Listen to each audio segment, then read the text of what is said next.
It's Thursday, December the 9th. Beef, it's curtains for the French. Diana is the Virgin Mary, yeah, and these are the three wise men. Keane, 52 grand a week. Oh, that's a lot of potatoes.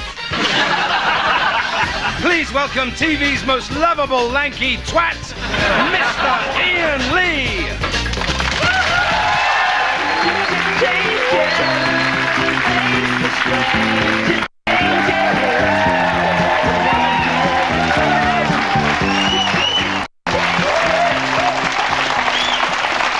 Crazy, I know. Hello and welcome to the 11 o'clock show. It's the 21st show and our last of the series. Thank you, sir, for leading that one. But that's okay because we're here in 2 weeks' time with a Christmas special. Yay! Now, one man who'll definitely be having a special Christmas is Roy Keane. The Manchester United player has just signed a new contract, earning him £52,000 a week. Now, we've been on air for 7 fun-packed, crazy weeks, and in that time, Roy will earn... well, it's a fuckload of money, I can tell you that for sure. But we started way back when on, I think, the 26th of October, 27th, 28th, can't quite remember. I wasn't here, obviously. I was having dinner with Jeffrey Archer at the time. Liar. You see? You see what we do? The jokes. But what else... I'll come in, don't worry. But what else has happened during our time on air? Well, Gary Glitter turned out to be the only man in the computer shop with his web pages stuck together. Jerry Halliwell's gone blonde and lost her ginger twat. And Vanessa's lost 13 stones. That'll be her husband leaving her. Cliff Richard has gone into the charts with Millennium Prayer. Now, that's the words of the Lord's Prayer set to the tune of Auld Lang Syne. Now, I'll go over that one more time. Words he didn't write, set to music he didn't write. It could only be improved if it was a song that he didn't bloody sing. Tony Blair's... You're scary. In a nice way. Tony Blair's been strutting around the world stage because he's got his missus up the duff. Poor bloke, he thought he'd seen the last of dribbling and changing nappies when he abolished the House of Lords. Pissed himself, you see. Now, this week, Tony Blair also visited Merseyside. He embraced the Scousers wholeheartedly. Some people thought he lost his marbles. Well, now his wallet's missing as well. It was worth it. And he was in for more of a shock when he visited local schools. It seems that some of the pupils have got more kids than he has. But that's enough of this nostalgic nonsense. Let's get on with the show. Please welcome the girl who shared my dressing room for the last 2 months and has always turned her back when I took my vest off. Yes, it's Daisy Donovan. Look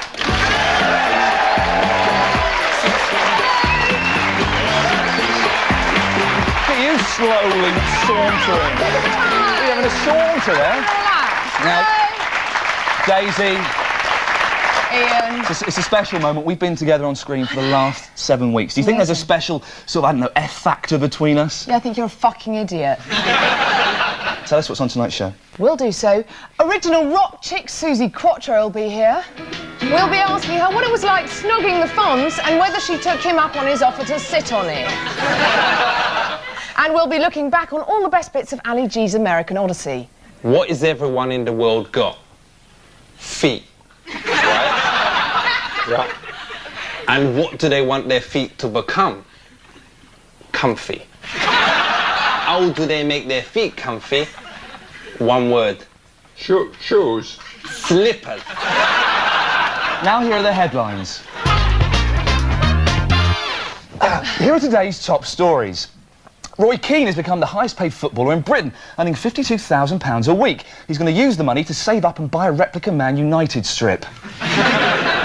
Jimmy Five Bellies was released from prison last night, but will be electronically tagged. He celebrated with a quiet night in with some friends. David Beckham has been found guilty of speeding. Apparently he was in such a rush because he'd gone out to get takeaway for Posh Spice, and he wanted to get home before a chip went cold. The roads in Surrey are the most dangerous in Britain. In fact, a new report reveals you're twice as likely to be hit by a car in Surrey than in South Wales. Of course, that's because no one can drive in South Wales. They're too busy bumming sheep to learn.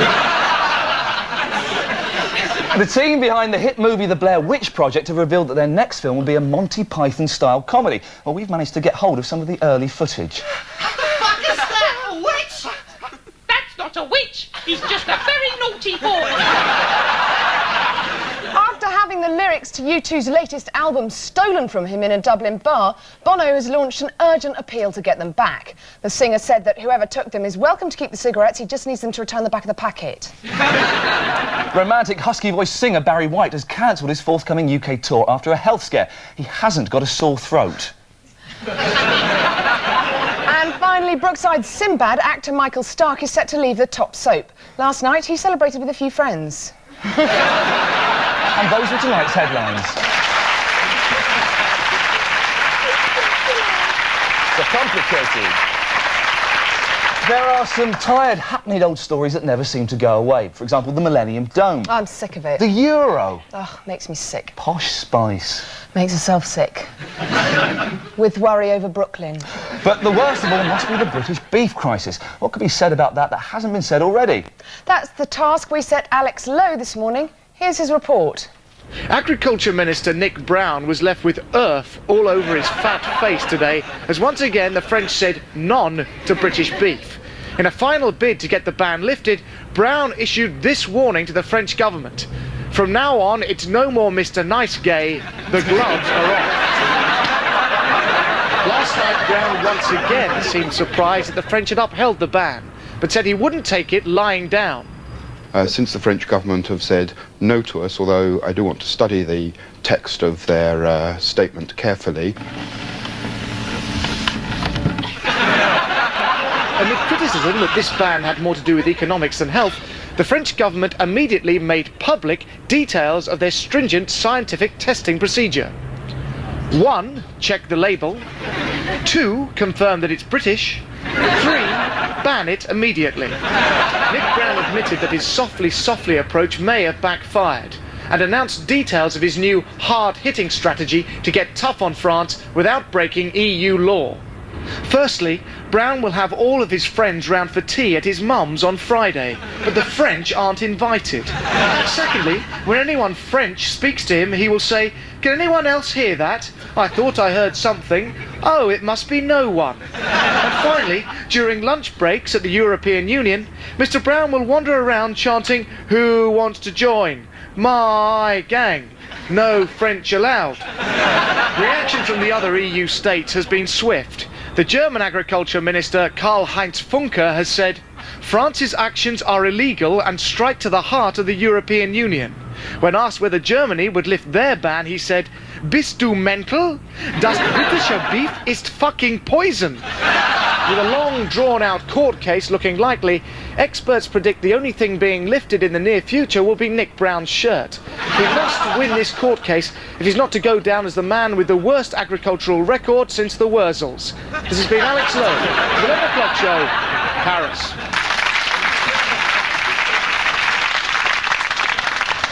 Now, it's sad to think that this is the last show of the series and everything's coming to an end, but there's always a plus side to every situation. Please welcome, for the very last time, I promise, Ricky Thank Gervais. God.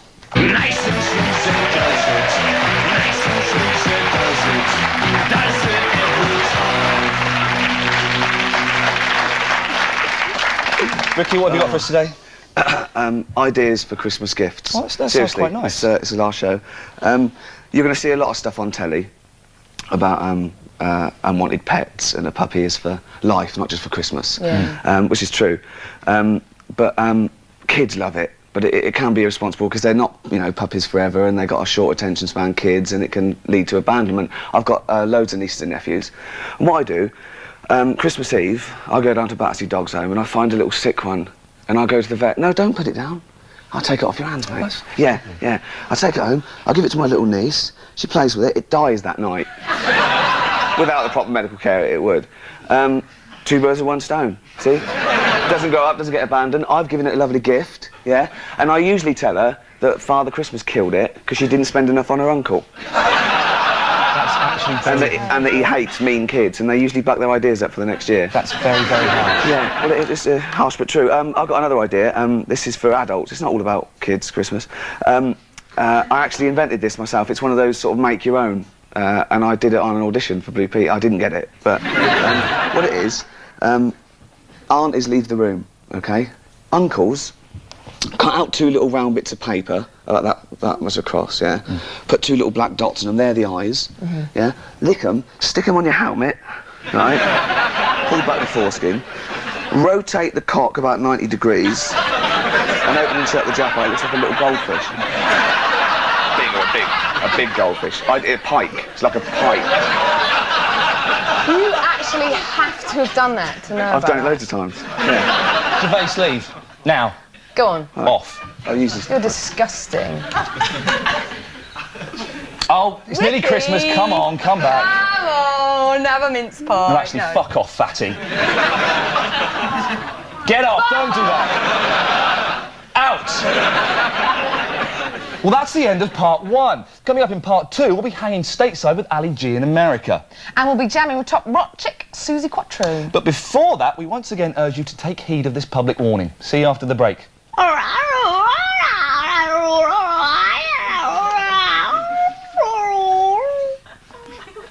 Daisy says, never tell John Prescott that your legs are made of pies.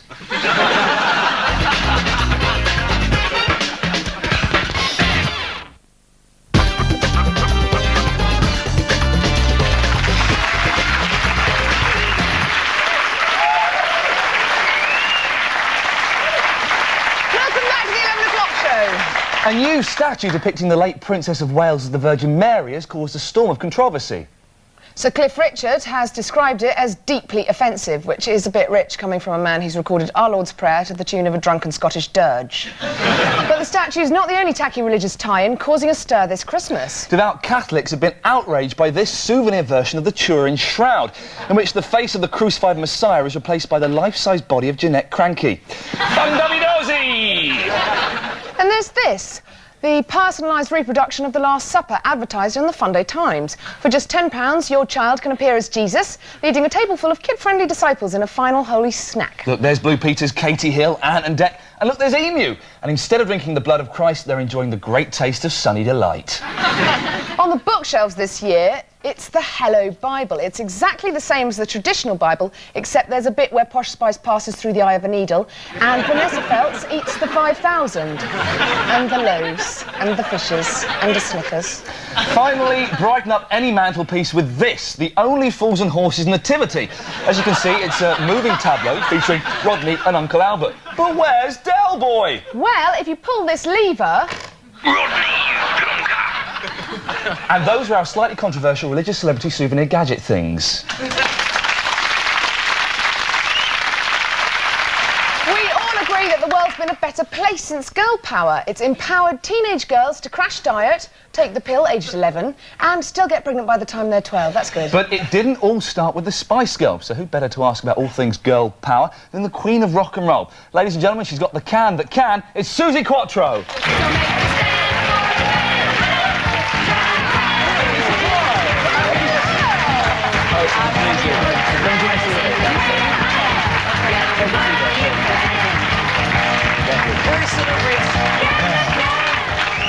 Suzi, first question, what the hell does can the can mean? Well, in America, there's a little phrase about canning something to keep it safe, so basically you're putting it away so nobody else gets it. Get it? Do you see yourself as an originator of girl power? Yeah, I had no role models myself. I started off playing the bass and going into a rock and roll band. There was absolutely nobody doing that, so the door needed to be broken down, so I blew it off its hinges. Yeah. Wow. Now, what was it like knowing that a lot of teenage boys were spending a lot of time poring over your album sleeves in the 70s? Notice my face. I tell you what, all the way, every time I meet somebody, meet a fan somewhere, they always come up and tell me about my poster on the wall, and then they go into detail, and I always think, how am I supposed to react to this? What did they actually say? Suzi, I used to have a poster of you and I cracked one off. What did you call it? Cracking one off. Having a jostle. Shivering a beauty. Oh my God. You make it sound so romantic. I know, I can make it look romantic as well. The good thing about doing that is it's sex with somebody you love. Yeah, exactly. Me.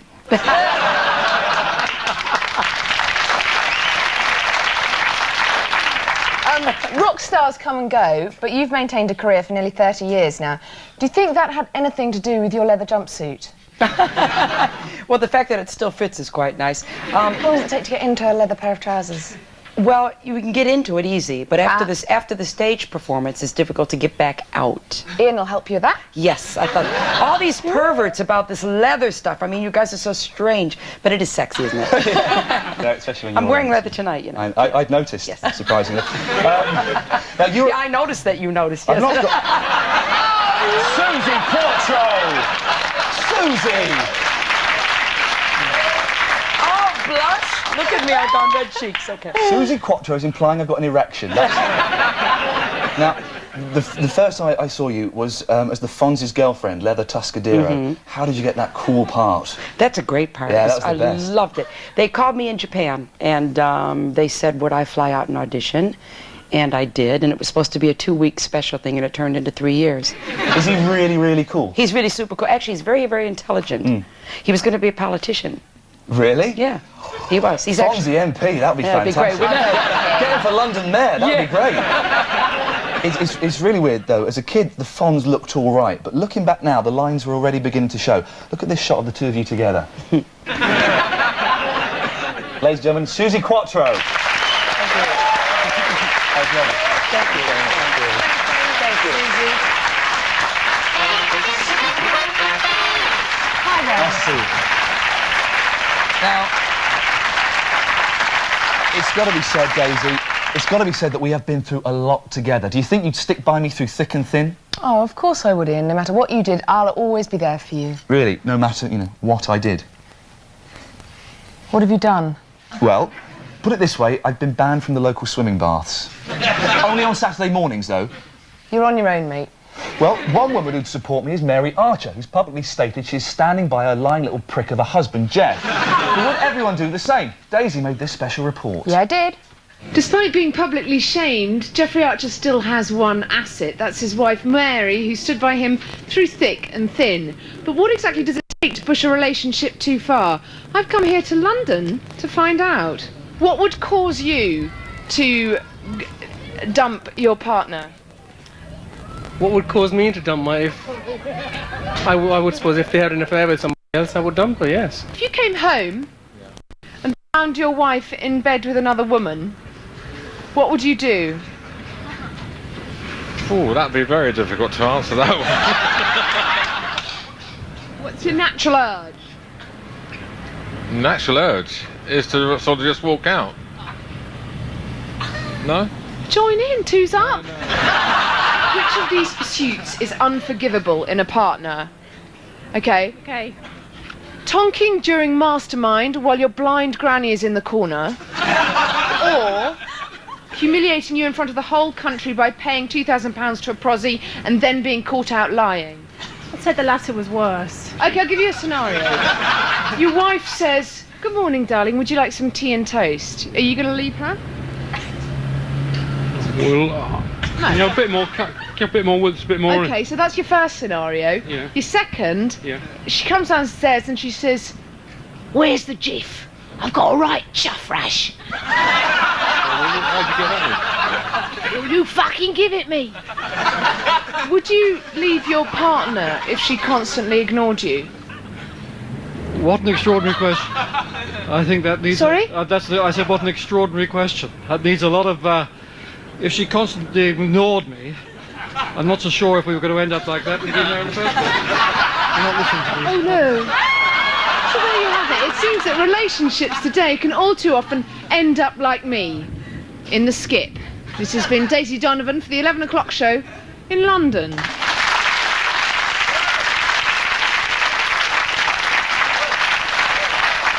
the last show of the series, and it's time to catch up with this week's winners and losers in Good News, Bad News. Good news. 1 in 3 men expect to get sex when they buy chocolates. Bad news. For the counter staff at Thornton's who are exhausted. Good news. Stevie Wonder's going to have a chip put in his eye so he can see again. Bad news. When he sees the video for I Just Called to Say I Love You and realises he looks like a tit. Good news. The Chinese are to get their own flat cap factory. Bad news. Whippet factory goes to Korea. Bad news. A girl aged just 3 was caught dealing drugs. Good news. She couldn't add up and someone got an 8 for 50p. Good news. Cleaner King James Dyson has invented a robot vacuum cleaner. Bad news. Birds have now got nothing to do. And that was this week's Good News, Bad News.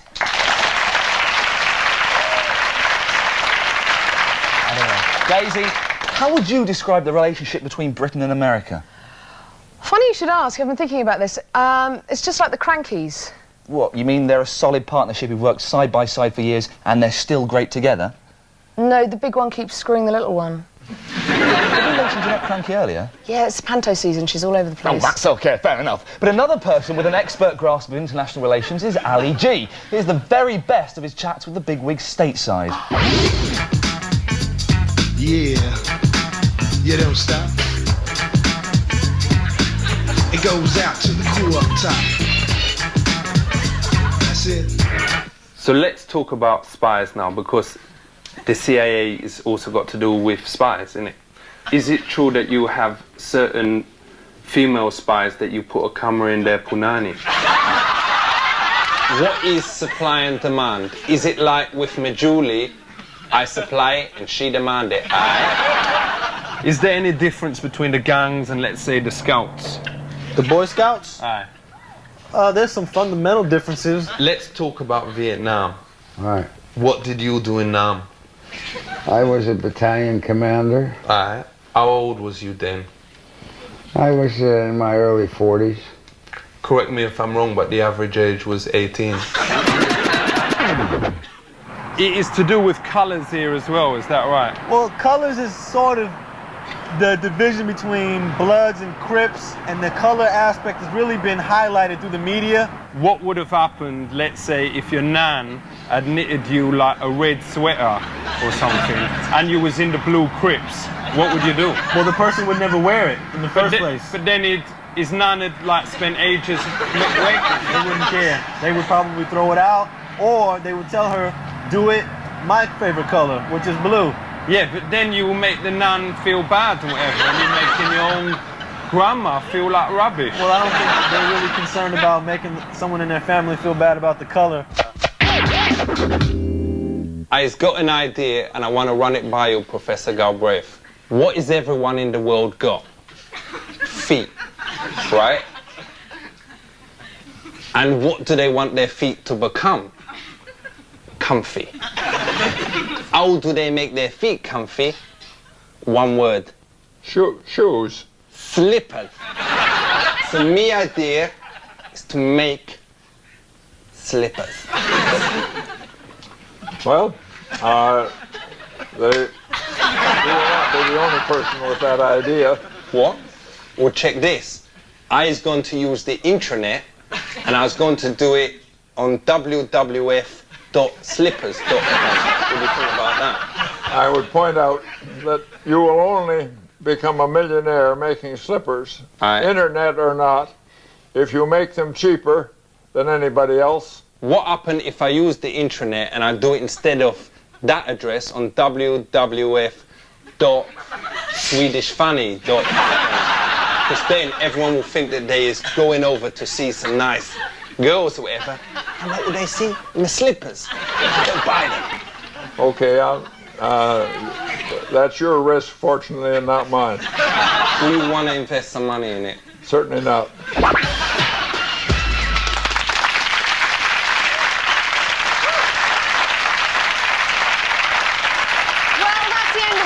And indeed the series, but never fear, we'll be back in the new year. But if you can't wait that long, there's always our Christmas Spectacular on Wednesday the 22nd. But before we go, following the discovery of a bug in Gerry Adams's car, further excerpts from the tape provide revealing insights into the working of the peace process. Do you think Trumbull's serious about this? Never mind that, Gerry. Oh, stop it, Martin. Stop it now. No. No, Martin, get off. Get off, Martin. Stop. No. Good night. Good night.